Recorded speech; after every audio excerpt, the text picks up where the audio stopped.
What are like common misconceptions about land development, the land development process? When the market's great, everybody wants to flip homes. The perception is, the most part, the TV stuff that you see and everything else is everybody's making money hand over fist. The reality is that's not the case. Even in an up market, there are folks out there that can get burned and burned badly. And that's something that has to be considered. The first major misconception out there is developers and builders are greedy and everything's overpriced because of them. And that's not the case. They're working from inputs. So they're usually trying to achieve a standard return on investment, and everything else that goes into the final price, they're trying to achieve a percentage return on investment at the end of the day for the risk that they've taken and the money they've put up. All of the stuff that drive that price are all the inputs along the way. It's not what they're making. What are those inputs? It's the permitting, it's the consultant fees, it's the impact fees, the connection charges for utilities, it's the construction cost of the project, it's all of those costs. It's the money you got to pay the bank for the privilege of taking on the risk and doing all the hard work. All of those things. It's the money you got to spend. Like you're putting in a project, you got to go get an easement from John and Sally, and John and Sally want $10,000 for you to be able to get a water line easement to run the water line through their backyard. I mean, it's all of those things that go, the inputs along the way that drive that price. The developer's just looking to get their return on investment back.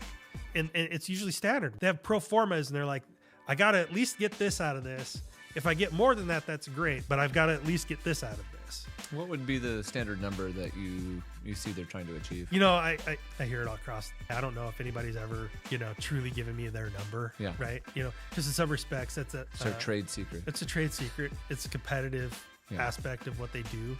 Like ask a builder, hey, what's a lot worth? Well, they'll give you like 8 or 9 bullet points of all of these things that influence their decision making. Okay, let's break down development. So the first thing you got is you're reading the table, right? For the land development side of things is, you're thinking about contracting the property and you're hoping that as you're doing that, one, the seller's going to give you enough time. You're going to get a reasonable price from the seller, where you don't feel like you're going to have to go back and retrade them later. Retrading meaning, hey, we found some things wrong with this site. We need you to cut your price, or we need you to give us more time. All of those things cost you money at the end of the day as a developer. You're also, at that point in time, you're trying to set an expectation in your head of, and for the project, where are the market values today? Yeah. And where do I think they're going to be at the end of this project? And that's kind of the reading the table part. And then you make the decision, okay, right, I'm going on this piece of property.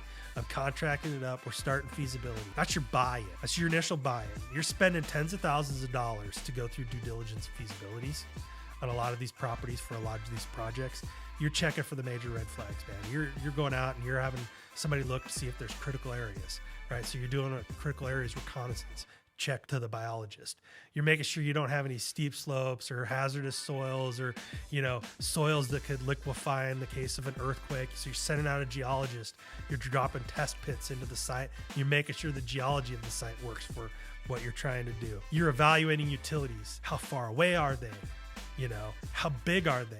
Do I have to build a regional lift station when I do this project, right? Can I get service? Do they even have capacity in their treatment plant? Are they under moratorium? All those questions have to be answered. Offsite improvements. What are my expectations for what I think offsite improvement is going to be? So you are somebody who's working for you as a consultant is plowing through capital facilities plans, transportation improvement plans. You're trying to understand what is the jurisdiction envisioned for this area and how is that going to bite me at the end of the day with costs. You're doing a traffic analysis. You're not doing traffic impact analysis yet, which is a bigger, broader study you do during the process.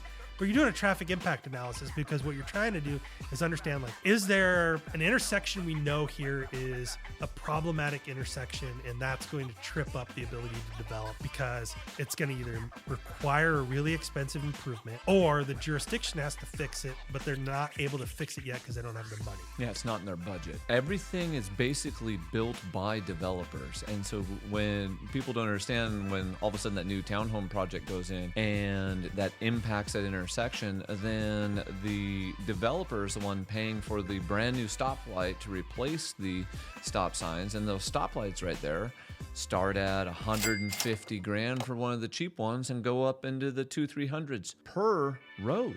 Yeah. You know, so it gets astronomical quickly. It does. So a new development goes in, right? And they build a sidewalk in front of their development along the road. And the sidewalk stops at the edge of their property. Most people decry the developer. Oh, that developer, they're not providing walkways. And or they get mad at their elected officials. Oh, the city dropped the ball, man. Let the developer hoodwink them, or the developer's got the city in their pocket, or all those sorts of things. Let me just make my plea right now. Stop blaming the city and the developer for that. It is a legal issue, which is there are two cases called Nolan and Dolan. And one says that there has to be a nexus between the exaction. So what an exaction being what you require somebody to do as a part of their project. Yes. For purposes of issuing a permit. So there has to be a nexus. Like, is what you're asking them to do related to that exaction? Basically, does their project cause you to need to ask for that? The other one of those is called rough proportionality. And that is what you're asking them to do roughly proportional to the impact that their project has. At the end of the day, that's a very tough one to enforce relative to like offsite improvements, big offsite improvements. It's not going to pass those tests. But for the most part, it's not going to pass that test. And in fact, the Supreme Court right now is looking at a case. Again, it goes back to just the fees that you pay associated with trying to develop something, whether or not that nexus and rough proportionality interplay with that, and if they're legal exactions or not. And that could impact a lot of things in development going forward. But the point I wanted to make is some of the things you see, the assumption I hear in community meetings, neighborhood meetings, city council meetings, when I'm talking to people, because we go out and oftentimes meet with neighboring properties when we're getting ready to do development. I always hear that. It's the developers got the city in their pocket, or the developer's this evil, bad person that's not doing the stuff that they're supposed to be doing. There are limits to what a jurisdiction can require a developer to do. Number one, legal limits. And then the other piece of that you have to look at is if you're concerned about housing affordability, you want those limits enforced, because the more the developer has to do, the more expensive the homes that are getting produced will be.